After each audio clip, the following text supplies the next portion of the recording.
वेद के उपनिषद कांड में एक शब्द आया है, निशब्दम गुरुपदम परम पदम। निशब्द ही परम पद है। जब भी हम शब्द के अंदर रहते हैं तो बंधे रहते हैं, एक छोटा औकात हो या बड़ा औकात हो, लेकिन बंधन है। एक दायरे में बंधे हुए हैं, एक सीमा में बंधे हुए, एक विचारों में बंधे हुए। विचार हो सकता है कि तमोगुणी हो सकता है रजोगुणी, हो सकता है सतोगुणी हो, लेकिन विचार विचार है, एक बंधन, एक दायरा है। और इस दायरे से ऊपर उठने के लिए निशब्दम, मैंने शब्द से ऊपर जाना है। शब्द तो बंधा हुआ है, तो हमारी आराधना कहाँ शुरू होती है कि तो रूप से या उसके नाम से। नाम शब्द से बना है और रूप पृथ्वी तत्व के आकार से बना। तो यहाँ तक लिए जहाँ हमारी आराधना नाम और रूप में रहती है, यानी शब्द में रहती है, तो ये भाग को कहते हैं देवत्व, देवता, देव पूजन।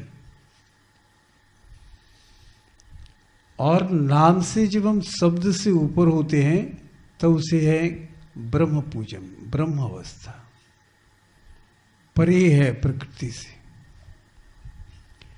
ये ब्रह्मा विष्णु महेश ये नाम के अधीन है, ये देवता है, ये देव है, इसलिए साकार है, कभी साकार में रहे हैं। इसलिए इनके साथ गुरु शब्द जुड़ा गया है। गुरु क्या है तो ब्रह्मा है, गुरु विष्णु है, गुरुदेव महेश्वर, गुरुदेव महेश्वर, गुरुदेव महेश्वर, यानी गुरु भी एक देवता है। जब देवता की पाठ पढ़ानी होगी तो वो देवता उन्हें बनना ही होगा, क्योंकि देवता की पाठ तो तभी पढ़ा सकते हैं आप देव हो। तो इसलिए ब्रह्मा विष्णु महेश तक का जो पाठ है वो पढ़ाना होगा तो गुरु देवता ही होगा, उसे बंधन में बंधना होगा, उसे नाम और स्वरूप में बंधना होगा। तो यहां तक ले नाम और स्वरूप की पूजा होती है। और जब नाम है, स्वरूप है, यहां बंधन तो है, इच्छाएं हैं, और इच्छाओं में हम बंधे हुए हैं। हाँ, कोई दुख की इच्छा में बंधा हुआ, कोई सुख की इच्छा में बंधा। सतोगुणी इच्छा है लेकिन शतुगुणी इच्छा है, लेकिन वो भी तो बंधा नहीं है। इसलिए देवताओं में इच्छा होती है, उनके अंदर में इच्छा हो। जब जहां इच्छा है वहां कुछ गड़बड़ियां होंगी, रजोगुण आएगा ही आएगा, क्योंकि सतोगुण कंसंट्रेट होता नहीं, मतलब कि एक तरफा सतोगुण नहीं होता। वो रजोगुण में आएगा, सतोगुण में जाएगा, रजोगुण में आएगा, सतोगुण में आएगा, तो वो गुण बहुत कम रहेगा, लेकिन रहेगा। इसलिए कि देवता जितने भी बने हैं ना, इच्छाओं से बने हैं, तो इसलिए उनके अंदर में चंचलता हो सकती है। उनके अंदर में जब चंचलता आएगी तो राग द्वेष भी हो सकता है, बहुत हल्का राग द्वेष हो सकता है। इसलिए भगवान कहते हैं कि जब देवता को पूजने वाला देवता होता है, भूत को पूजने वाला भूत होता है, और मुझ ब्रह्म को पूजने वाला वो मुझ जैसा ही ब्रह्म होता है, मुझ जैसा ही ब्रह्म होता है। लेकिन बात यह है कि मुझ जैसा ब्रह्म को पूजने के लिए तो साकार से ही शुरू करना पड़ेगा। निराकार को पकड़ेंगे कैसे हम? शब्द से परे, जो शब्द से ऊपर है, वो निराकार है, इसका कोई आकार नहीं है, वही तो बड़ा है। निशब्द मतलब शब्द से परे, शब्द वहां समाप्त हो जाए, आकार जो है दायरा वो टूट गया है। जब दायरा टूट गया तो वो तो बड़ा होगा ही होगा, वो शून्य हो जाएगा। और शून्य का कोई दायरा होता है? शून्य को का कोई दायरा नहीं है, शून्य को लिखा नहीं जा सकता है उसको, शून्य को, कि ये शून्य है।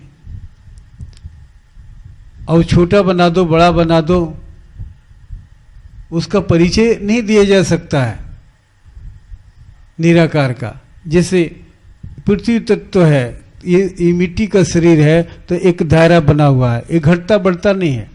लेकिन इसके बाद हमारा शरीर जो है वो जल तत्व का है, अग्नि तत्व है, वायु तत्व है, आकाश तत्व है। ये चार हम अभी हमारे अंदर में बचे हुए हैं जो निराकार हैं, एक से एक निराकार होते चले जा गए। एक पृथ्वी तत्व से जल तत्व और जल एक निराकार है। अब जल तत्व को परिभाषा देना होगा कि जल क्या है, तो क्या कहोगे? एक कप जिसने जल लिया है तो कहेगा कि बस जल का ही परिभाषा है, बस इतना ही सा जल, क्योंकि उसका अपना कोई आकार है नहीं। आपने कप में उसका आकार दिया तो एक कप जल हो गया। अब किसी ने गिलास में वो ढाला जल को तो गिलास का आकार जल पकड़ लिया। किसी ने लोटा में जल को ढाला तो एक लोटा जल पर, किसी ने बाल्टी में ढाला तो एक बाल्टी हो गया, किसी में नदी में ढाला तो नदी बन गया जल, किसी में सागर में ढाला तो सागर बन गया। अब क्या परिभाषा बताएंगे जल के विषय में? क्या करेंगे जल के विषय में? क्या विशालता बताएंगे? कहेंगे कि ये कप का जल है, वो कहेगी सागर का जल है, अरे कितना बड़ा है, वो कितना छोटा है। हाँ,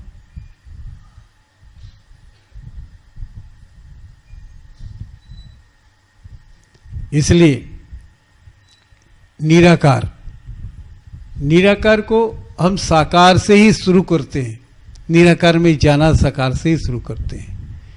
कप के जल को हमने कप को तोड़ा तो जल बिखर गया। अब जिस आकार में हम गए जल उतना जल हमारे अंदर भर गया। जो आकार हमने पकड़ा वो, अगर ब्रह्मा का आकार में पकड़ा तो ब्रह्मा का जल बढ़ गया, अगर विष्णु का आकार को पकड़ लिए तो विष्णु जैसा जल, विष्णु का सारी शक्ति भर गई। अगर हम महादेव की आकार में गए तो महादेव की शक्ति से भर गए।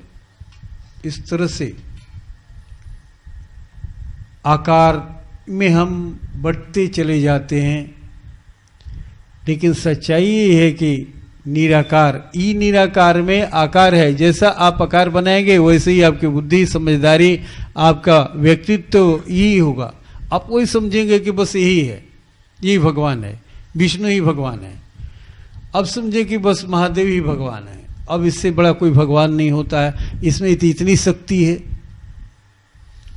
नहीं, ये तो आकार में है, एक आकार में है। ये परिभाषा तो उसी तरह से है, जैसे आकार बनाते जाओगे बस जल उतना ही बड़ा बनते जाएगा। वो जल को, वो गिलास के जल को थाली में डाल दो तो थाली का आकार पकड़ लेगा, इतना फैल जाएगा, क्योंकि उसका अपना आकार नहीं है, वो निराकार है। हवा निराकार है। अब एक तो ट्यूब में बांध देते हो, हवा को भर करके बंद कर देते हो, तो हवा की क्या औकात है? हवा क्या है? तो ट्यूब है। आराम से उस ट्यूब को हवा में भर करके पानी में डाल दो तो हवा तो भी पानी में डूबता नहीं है, तो वो जिसमें हवा है वो भी नहीं डूबेगा। जो ट्यूब है उस डूबेगा नहीं, आराम से उस पर सो पैरो सो, वो नहीं डूबेगा। अजीब सा लगेगा कि हम पानी में भी तैर रहे हैं। देखो, हमको तैरने नहीं आता, लेकिन ये जो ट्यूब है वो हवा है, हमको हवा तो हल्का होता है, पानी में डूबता नहीं है। तो देखो कमाल, चमत्कार देखो कि इस ट्यूब में हवा है, ये नहीं डूब रहा है, इसके बल पर हम टंगे हुए हैं, हम भी नहीं डूब रहे हैं। बड़ा करिश्मा तो देखने को मिलेगा, अच्छा भी लगेगा। तो इसलिए इसका क्या क्या नाम दिया जा सकता है? क्योंकि एक आकार से दूसरा आकार, दूसरा आकार से तीसरा आकार बढ़ते जाएगा, लेकिन आकार आकार है, वो परम नहीं हो सकता है। परम होने के लिए निराकार में जाना होगा। आप जैसे निराकार में जब तक ले नहीं जाते हैं तब तक ले आप बात को समझ नहीं सकते हैं ना, निराकार को समझ नहीं सकते हैं। और लेकिन जाने की विधि जो है वो साकार से ही है। साकार को हम छोड़ भी नहीं सकते, त्याग भी नहीं सकते, झुठला भी नहीं सकते हैं। जो लोग छोड़ करके चलते हैं वो झुठला रहे हैं, जो लोग इसी में बंध गए हैं वो भी झुठला रहे हैं, उस सत्य को झुठला रहे हैं, इसी को सत्य मान के बैठ गए हैं। और जो दोनों को समझ रहे हैं वही सही कि हमें जाना है साकार के द्वारा निराकार में जाना। और साकार में साक्षात जो गुरु है, गुरुदेव महेश, गुरु ब्रह्मा गुरु रे विष्णु, गुरुदेव महेश्वर। अगर गुरु साक्षात है, जागृत है, जिंदा है, तो वही गुरु अपनी औकात महेश्वर से ऊपर परम ब्रह्म में वो ले जाता है, क्योंकि उसी के साथ हम परम ब्रह्म में जा सकते हैं। क्योंकि उससे भेंट हो जब कब होगी तो महेश्वर बनेगा, तो वहां पर कुछ औकात हो जाती है उसे जाने के लिए, उसे समझने के लिए। क्योंकि ब्रह्मा जी नहीं समझ सकते हैं, वो शिव जी की औकात को नहीं समझ सकते हैं। यानी क्योंकि छोटी औकात, एक कप का औकात जो है वो गिलास के औकात को, नदी के औकात को नहीं समझ सकता है। इसलिए उसकी औकात के विषय में हम कुछ वर्णन नहीं कर सकते। एक गुरु ही वर्णन कर सकता है वो उस महेश्वर से ऊपर की औकात को, क्योंकि वो शरीर में है। क्योंकि शरीर हटने के बाद प्रगति रुक जाती है। आपका होना, क्योंकि शरीर से ही कर्म जोनी में है ना, इसलिए कर्म करने का मौका है। अभी जितना ब्रह्मा बन जाइए, विष्णु बन जाइए, महेश बन जाइए, परम ब्रह्म तक, वो निराकार बन जाइए जहां शब्द टूट जाए, कोई शब्द रह नहीं जाए, जहां शब्द के बंधन में है।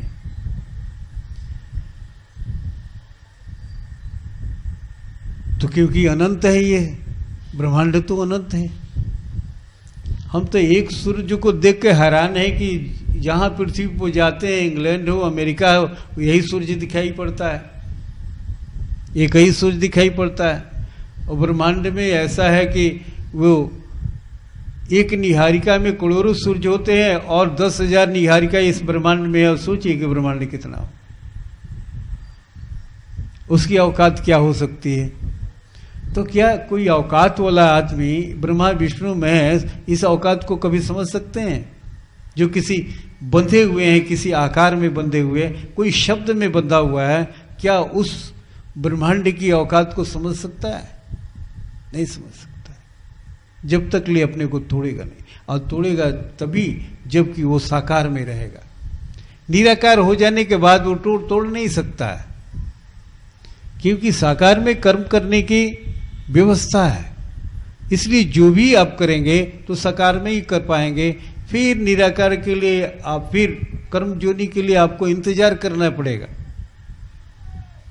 कि कब फिर जन्म लेंगे और कब शरीर में आएंगे और कब ये बात करेंगे। क्योंकि कर्म करने के लिए दो चीजें चाहिए, देव और दानव, दोनों वृत्तियां होनी चाहिए। देवता, इसलिए देव वृत्ति वो कर्म नहीं कर सकती है, अन दानव वृत्ति कर्म कर सकती है। इसलिए दोनों वृत्तियों को जुड़ को मनुष्य कहते हैं। हमारे अंदर आप सोचिएगा कि कभी हमको कोई कष्ट नहीं हो, कोई दुख नहीं हो, कोई व्याधि नहीं हो, कोई विरोध करने वाला नहीं हो, आज तक मनुष्य होता ही नहीं है। मनुष्य का नाम ही है कि दोनों शक्तियों को बैलेंस लेके चलना, और ये दोनों शक्तियां रहेंगी और तभी तो आप कर्म करेंगे।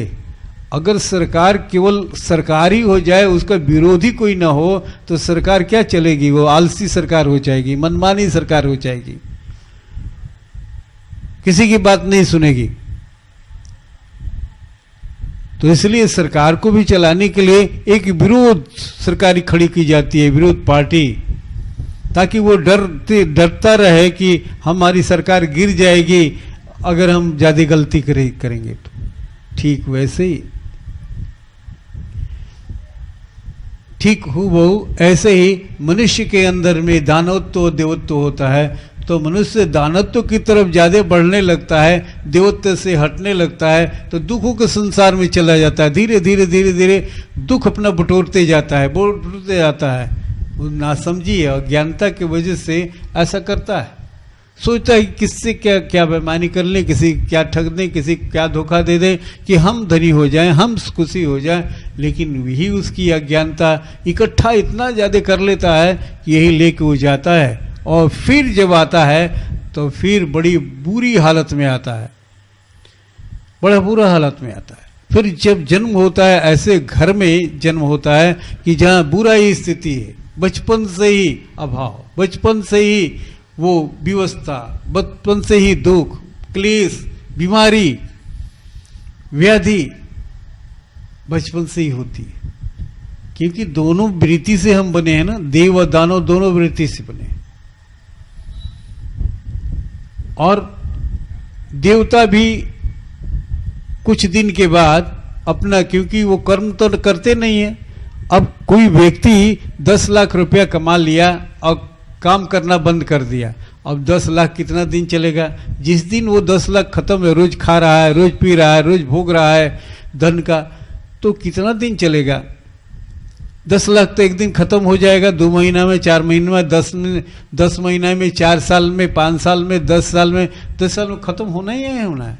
क्योंकि उसमें प्रगति नहीं ना है, आय नहीं ना हो रही है, केवल व्यय हो रहा है, व्यय हो रहा है।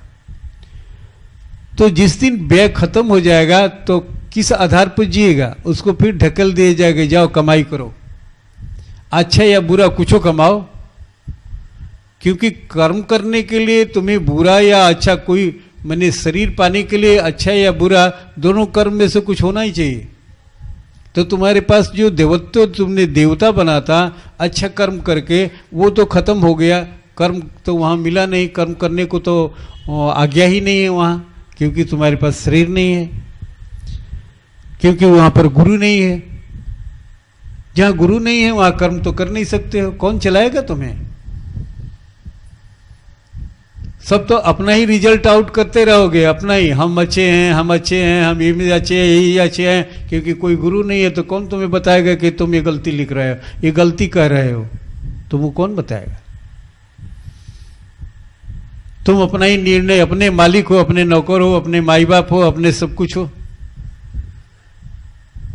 तो ठीक है भोगो, लेकिन कल को ये तो भोग समाप्त हो जाएगा, तो तुम्हें कर्म करने के लिए मनुष्य योनि में आना पड़ेगा। अब मनुष्य योनि में किस श्रेणी में पैदा होगे, ये बात तुम्हारे कर्मों पर निर्भर करेगा कि किस श्रेणी में जाओगे इसे, और उस श्रेणी में तुम्हें क्या फिर भोग मिलेगा। इतनी तो समझदारी हमें होना ही चाहिए। और ये देवताओं के साथ नहीं, वो उन लोगों के साथ में भी है जो नरक में भोगते हैं, केवल एक ही वृत्ति, नेगेटिव दानव वृत्ति का भोग भोग रहे हैं। तो वहाँ भी कर्म नहीं है, भोग ही है। एक अच्छा सुख का भोग हो रहा है, एक दुख का भोग हो रहा है, लेकिन दोनों भोग ही हैं, कर्म नहीं है दोनों के अंदर। इसलिए उन्हें भी भोग करने के बाद, दुखों को भोग करने के बाद फिर पृथ्वी पर भेजा जाता है, जाओ कर्म करो, जाओ कर्म करो। और यही चलता रहता है। आते हैं फिर कर्म करने के लिए, फिर बड़ा दुखी घर में जन्म लिए, कोई सुखी घर में जन्म लिया तो सोचता है कि इतना सुख है कि हम भगवान को क्या भजेंगे, ये भगवान, ये पागल लोग भोगते हैं, गरीब लोग भजते हैं, ये मूर्ख लोग इसको ये करते हैं, हमारे पास सब कुछ है, हमें क्या जरूरत है, क्या चीज चाहिए हमें? फिर इस तरह से उनकी समझदारी हो जाती है और वो फिर उसको छोड़ देते हैं और कर्म कुछ भी नहीं रह जाता है, वो करते रहते हैं, गलतियों पर गलतियां और बटोरते रहे, इकट्ठे होते रहते हैं, क्योंकि हमारा मस्तिष्क तो चलते रहता है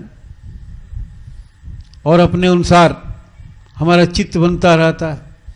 चित्त इतना गंदा हो जाता है, इतना गंदा हो जाता है अंतःकरण कि जो हमारे चित्त में जो चीज़ है, जो वृत्तियाँ हैं, हम वैसे ही हैं, हम वैसे ही बनते चले जाते हैं, वैसे ही होते चले जाते हैं, वैसे ही हमारा रूप बनता चला जाता है।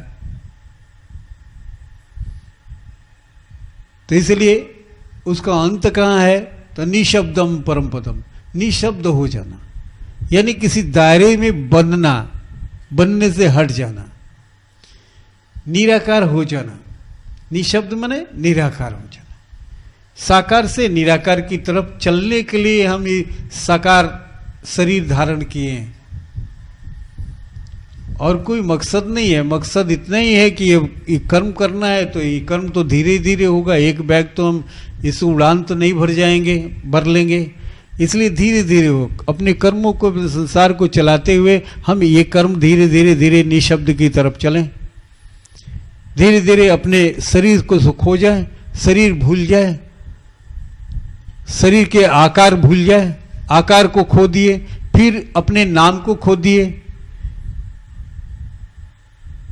गुरु ने जो दिया निशब्द होने के लिए, एक मंत्र दिया कि निशब्द हो जाओ, यानी तुम इस शब्द को लेते लेते, बोलते बोलते, जपते जपते तुम्हारे शब्द से ऊपर हो जाओ, और जब शब्द से ऊपर हो जाओगे तो निराकार में खो जाओगे, बंधन में रहोगे, तब ना तुम्हारी अपनी अनुभूति होगी, बंधन रहित हो जाओगे, शब्द से खो जाओगे। तो शब्द से खो जाओगे तो तुम्हारा जल वो ईश्वर के जल से मिलेगा और गंगा जल बन जाओ। वो गंगा के जल से ये नाला का जल मिलकर के एक हो जाएगा, ऐसा पवित्र हो जाओ, क्योंकि बंधन टूट गया, एक पवित्रता आई, क्योंकि वहां कोई आकार का एहसास नहीं है, कोई शरीर का एहसास नहीं है। थोड़ी देर तक घूम रहे, खोए रहे, अब फिर अपना कर्म भी कर रहे हैं, फिर बीच बीच में सुबह में शाम को बैठकर ये क्रिया भी कर रहे हैं, खोने की क्रिया, अपने आप को तोड़ने की क्रिया, यानी शब्द से ऊपर होने की क्रिया, रूप और शब्द से ऊपर होने की क्रिया की रचना भी कर रहे हैं, अपनी रचना कर रहे हैं। धीरे धीरे आगे बढ़ते बढ़ते हमारी समझदारी बदलने लगती है। जो चीज़ हम बहुत उल्टा सीधा समझ रहे थे, वो बड़ी साफ साफ समझ में आने लगती है और हमारे हृदय के अंदर में परिवर्तन होना शुरू हो जाता है। और परिवर्तन होने लगता है तो शांति स्थापित होता लग रहा है कि जैसे जैसे हमारे अंदर में ज्ञान बढ़ता है, वैसी अज्ञानता नष्ट होने लगती है, दूर होने लगती है। अज्ञानता में भयानकता है, डर है, भय है, और ज्ञान में निर्भीकता है, आनंद है, सुख है। इसलिए ये ज्ञान हमारे अंदर धीरे धीरे भरते जाता है, अज्ञान हटते जाता है, हम शांत होते जाते हैं, सुखी होते चले जाते हैं और निराकार होते चले जाते हैं। निराकार होकर के भी हम साकार में रह करके काम करते हैं। चूंकि निराकार में है इसलिए हम साकार के बंधन में नहीं हैं, बंधन में रह करके भी हम बंधन में नहीं हैं, बंधे हुए नहीं रह जाते। ऐसा एक अभ्यास करते करते हमारी आदत बन जाती है, तो फिर हमें यहाँ रहने में कोई असुविधा नहीं और जाने के समय में भी कोई असुविधा नहीं, क्योंकि हम आकार तो पहले ही तोड़ दिए हैं। तो आकार से तोड़ना, मरने के समय आकार को तोड़ना ही बहुत बड़ा कष्ट हो जाता है। 1000 भिक्षुओं को डंक मारने की तरह दर्द होता है निराकार से हटने के लिए। नहीं, मृत्यु इस आकार से हट करके निकलने के लिए 1000 भिक्षुओं को डंक मारने की तरह दर्द होता है, ऐसा धर्मशास्त्र का कहना है। तो वो दर्द समाप्त हो जाएगा, इसलिए कि हमने उस आकार को तोड़ दिया है। जाल को काटने में ना दर्द है, हम तो जाल काट लिए हैं। अभ्यास करते करते ठीक इसी तरह से हमारी समझदारी हो जाती है फिर अगर किसी तरह से नहीं हम परम ब्रह्म को प्राप्त कर गए, परम पद को नहीं प्राप्त किए, तो क्या हुआ? कम से कम तो देवत्व तो हमारे हाथ में है, देवत्व तो है। नहीं हम जीत पाए तो क्या हुआ? कोई बात नहीं, हमारी गरीबी तो दूर हो गई, एक शक्तिशाली तो बन गए, एक बहुत समझदार व्यक्ति तो बन गए। राजा बनने के सारे नियमों को पालन करने से राजा बन सकते हैं, धनी बन सकते हैं, लेकिन हम राजा बनने की सारे नियमों को पालन नहीं कर सके तो क्या हुआ? राजा नहीं बने, लेकिन भिखारी तो नहीं रह गए, भिखारीपना से तो दूर हो गए, अमीरी के दायरे में हम चले आए। अगर भूल भी हो गया तो ठीक वैसे ही हम जब साधना करने लगते हैं तो ये साधना हमें परम ब्रह्म तक ले नहीं, परम पद पर नहीं पहुंचा पाई तो क्या हुआ? कम से कम देवत्व तक ले तो पहुंचा ही देगी, वहां तक ले तो हमारी औकात हो ही जाएगी। हम नीचे घिनौने जोनियों में तो नहीं जाएंगे, हम नरक में तो नहीं जाएंगे, ऐसी गरीबी हुए ले तो फिर जन्म नहीं लेंगे, ऐसे लूले लंगड़े होकर के जन्म नहीं लेंगे, हजारों समस्याओं के बीच में तो जन्म नहीं लेंगे। बहुत कुछ हमारा निदान हो जाएगा। ये हमारा कर्म करने से होगा। ये कर्म, ये कोई जरूरी नहीं है कि हम इसी जन्म में प्राप्त कर लें, लेकिन हम अगर लगे रहे तो हम परम पद को नहीं, हम शब्द से ऊपर नहीं उठ सके तो क्या हुआ? लेकिन शब्द में ही हम रह गए तो शब्द में भी हम निराकार में तो पहुंच ही गए,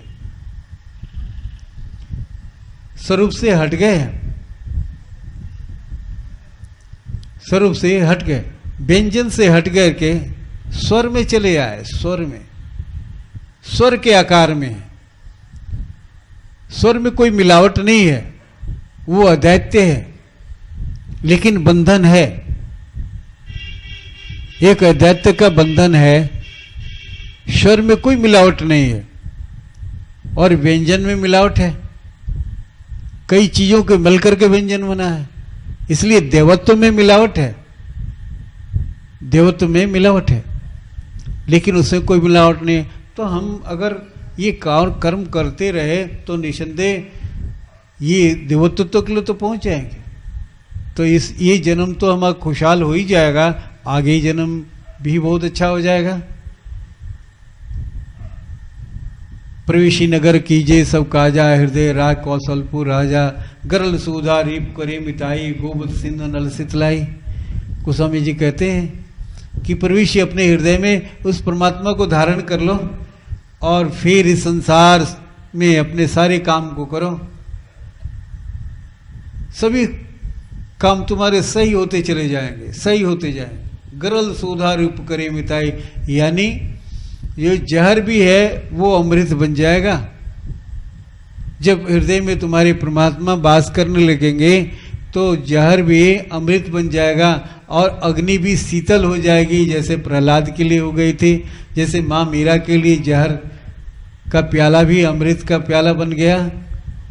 और समुद्र प्रहलाद के लिए समुद्र में फेंका गया, लेकिन समुद्र की गहराई समाप्त हो गई, यानी कष्ट देने वाला कोई धर्म रह ही नहीं जाएगा। इस संसार में रह करके भी सुखी रहे हो जाओगे, और जाओगे तो फिर वो तो सुख लेके ही जाओगे। वहाँ तो तुम्हारा रखा हुआ है अगली कृति जो तुम्हें मिलनी है। तो इसमें जाता क्या है? जैसे नौकरी करने वाला थोड़ा थोड़ा सीएमपीएफ के पैसे कटवाते हैं, जैसे पीएफ के पैसे, नौकरी के 10% नौकरी के पैसे वेतन अपना कटवा देते हैं और कट के जमा होता है। जब 30 बरस बाद जब रिटायरमेंट होता है तो कई लाख, 20 लाख, 30 लाख के रूप में मिलता है, और जाते हैं तो लगता है कि हाँ, जीवन में इतना पैसा कभी देखे नहीं थे, तनख्वाह उठाए, खाए पिए, उड़ गया, खत्म। लेकिन ये सरकार की जो ये स्कीम है कि बुढ़ापे में कुछ उसको देकर भेजो, उसके 10% बलात्कार रूप से काट लो और 10% गवर्नमेंट देगी, उसमें 10% तुम्हारा होगा, 10% गवर्नमेंट का होगा, 20% पैसा जमा होगा और वो लेकर के अंत में जाओगे। ठीक एज वैसे ही रिटायर होते समय जैसे व्यक्ति धनी होकर के जाता है तो खेत खरीद लेता है, मकान बना लेता है, ज़्यादा जीवन भर कुछ नहीं बना पाया, किसी तरह से जिया है, लेकिन बुढ़ापे में अपना मकान बना लिया, बेटा को पढ़ा लिया, कुछ भी कर लिया, बुढ़ापा बड़ा सुख से बीतता है। ठीक ऐसे ही इस पीएफ की तरह आप भी अगर इसी तरह से दोनों टाइम लगे रहोगे इसकी वृद्धि करने के लिए, तो पीएफ की तरह ये पुण्य जो है रोज जमा होता चला जाएगा, जमा होता चला जाएगा, और एक दिन मृत्यु के समय तुम्हारा ये पीएफ की तरफ वो मिले, पुण्य तुम्हें मिलेगा। यहाँ का भी खुशहाली रहेगा, खाओ कमाओ, और वहाँ का तो फिर ये पुण्य बड़ा एक बल के रूप में मिलेगा। ऐसा इसलिए इस रास्ते को केवल सुनना नहीं कि हम बैठ के सुन लिए बस पुण्य हो गया, सुनना नहीं, यहाँ तो सुनो, फिर घर में सुनो, आंखें बंद करके बैठो और तुम्हारे अंतरात्मा से क्या आवाज आ रही है वो सुनो, अपने अंदर में जाने की कोशिश करो। अपने अंदर में जब पहुंच ही नहीं पाओगे तो कभी भी तुम अपने आप को सुन नहीं पाओगे, उन देवताओं की आवाज नहीं सुन पाओगे जो तुम्हारे अंदर रहते हैं, उन परमात्मा का नहीं आवाज सुन पाओगे जो तुम्हारे अंदर रहते हैं। कोई भी चीज बाहर नहीं है, सब आपके अंदर है। आपकी भूख आपके अंदर है, आपका प्यास अंदर है, आपका दर्द आपके अंदर है। तो आपका भगवान और देवता कहीं किसी पेड़ के नीचे और किसी मंदिर में नहीं होते हैं ना, आपके अंदर ही होते हैं। इसलिए उसे पाने के लिए आपको अंदर में जाना ही होगा, तभी आपके देवता खुश होंगे, आपके परमात्मा खुश होंगे।